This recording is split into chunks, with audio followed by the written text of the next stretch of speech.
Lebanon is a land of the Bible where Jesus Christ lived and preached.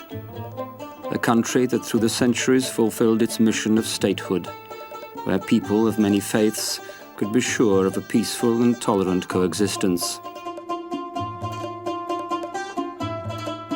Here, in an all-embracing harmony, dwelled believers of the Eastern Catholic Churches, Maronites, Melakites, Armenians, Syrians, Chaldeans, and of the Latin Rite, in unison with all the breakaway believers of the Muslim communion, Sunnis, Shias, Druzes, Alawites, and Ismailis. Lebanon always welcomed groups who had trouble surviving elsewhere, or who were persecuted. That is why today 18 communities still continue to survive in our country. Lebanon considers this fact to be a message of responsibility for the Middle East.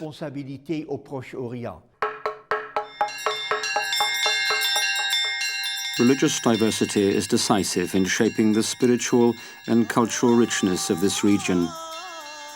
In that very cornucopia of religious communities, however, one also finds the seeds that from 1975 to 1991 contributed to the breakdown of peace and unity in the Lebanese state.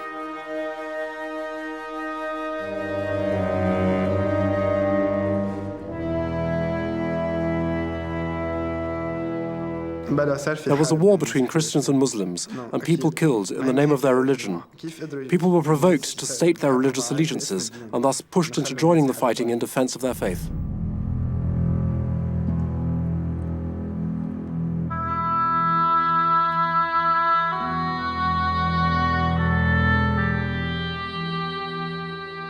The civil war that lasted 16 years and ended in 1991 left Lebanon in ruins. Surrounding countries began to meddle in the internal affairs of this land of cedars, aiming to promote religious animosities amongst the Lebanese. These intruders saw their intervention as an opportunity to achieve their expansionist aims.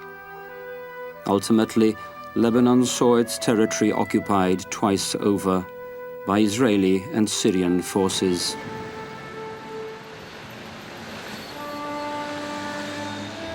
With my parents, we never regarded this as an internal conflict, but rather as a means for outside forces to destroy Lebanon. Because we had a great social agreement in this country before the war, which, however, difficult that might be to imagine, was destroyed.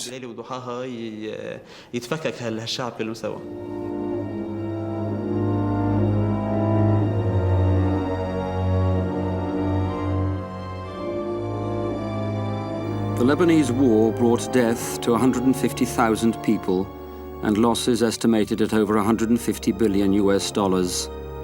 The war also forced many Christians to emigrate. Many Christians left the country. Of the 1,100,000 that did so, only 300,000 have returned. In other words, 800,000 Lebanese Christians live abroad. That is a large number for a total population of under 4 million people. The signing of the Taif Agreement in 1991 is regarded as the turning point in Lebanon's civil war. In accordance with the National Peace Charter, Muslims gained the upper hand as the Maronites lost their dominant political position.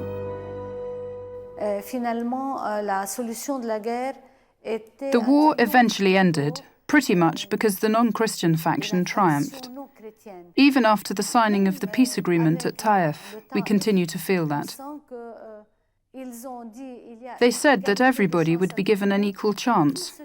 Posts that were occupied by Christians before the war would, in line with the Taif agreement, now be equally accessible to Christians and Muslims. But that is theory. The reality is that posts previously held by Christians are now quickly passing into Muslim hands.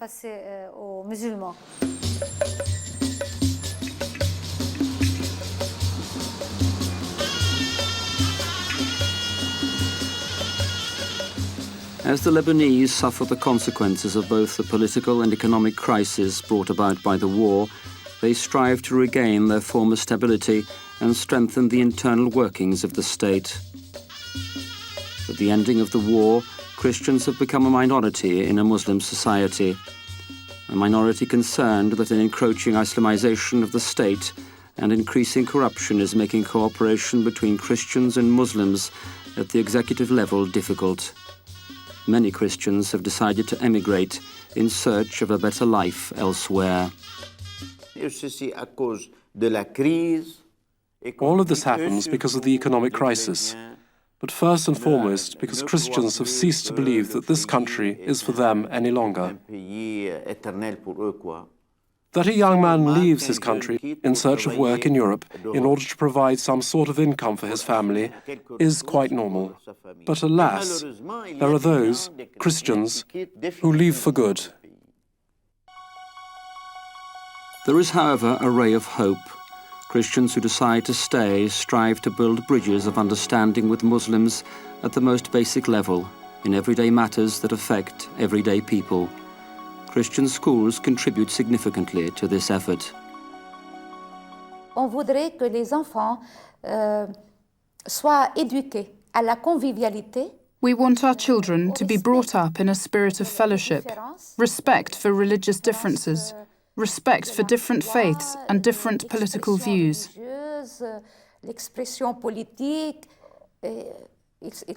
They are free. We would like to create unity. In other words, love of one's country and of fellow human beings, and love of human values that we believe in and that surely are the same for all. That is what we try to instill in our students.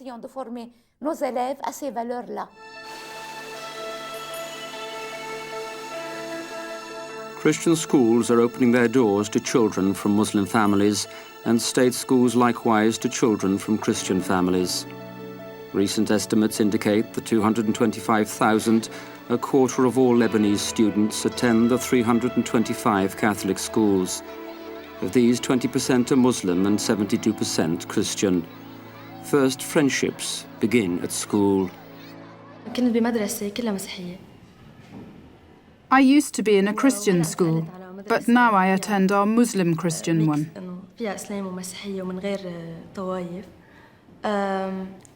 I think diversity is important, to live amongst different people, because it influences an individual's personal development, because the value of a human being is not based only on personal faith and tradition.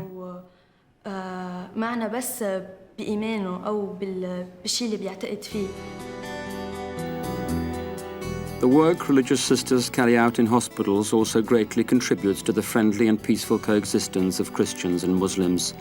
In a spirit of Christian love, they bring relief to all who are ill and suffering.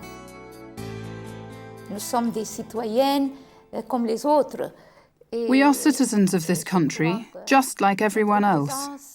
I think that our presence has always been viewed as positive in the eyes of our fellow citizens, Christian or not. In some regions, for example in Baalbek and Maslava, we serve Muslims. Notre service va directement aux musulmans, par exemple à Mashghara ou à Baalbek. Lebanese are especially devoted to the Mother of God, but not only Christians turn to her with their problems, but also Muslims. Et le mois de mai en particulier, et le mois d'octobre aussi, on manifeste cette dévotion. Above all, in May, but also in October, we show our devotion in every church. The priest in the neighbouring parish, together with other parishes, organises a procession in her honour. We pass through the village, and on reaching the hospital, we build an altar. Patients who are able to move, on crutches, nurses, doctors, visiting parents, all attend the liturgy for Our Lady. Muslims at the hospital also take part in the prayers. It is well known that our Muslim brothers also love the Mother of God very much, and that they call her Miriam.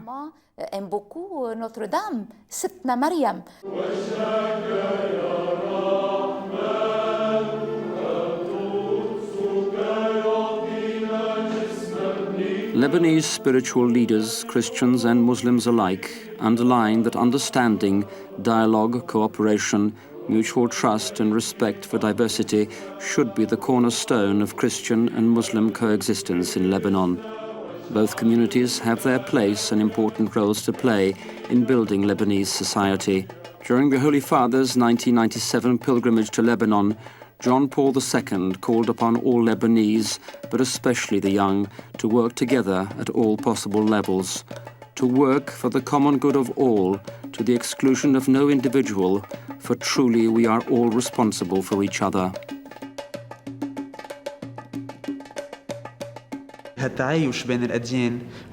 Religious coexistence is a mission for the whole world.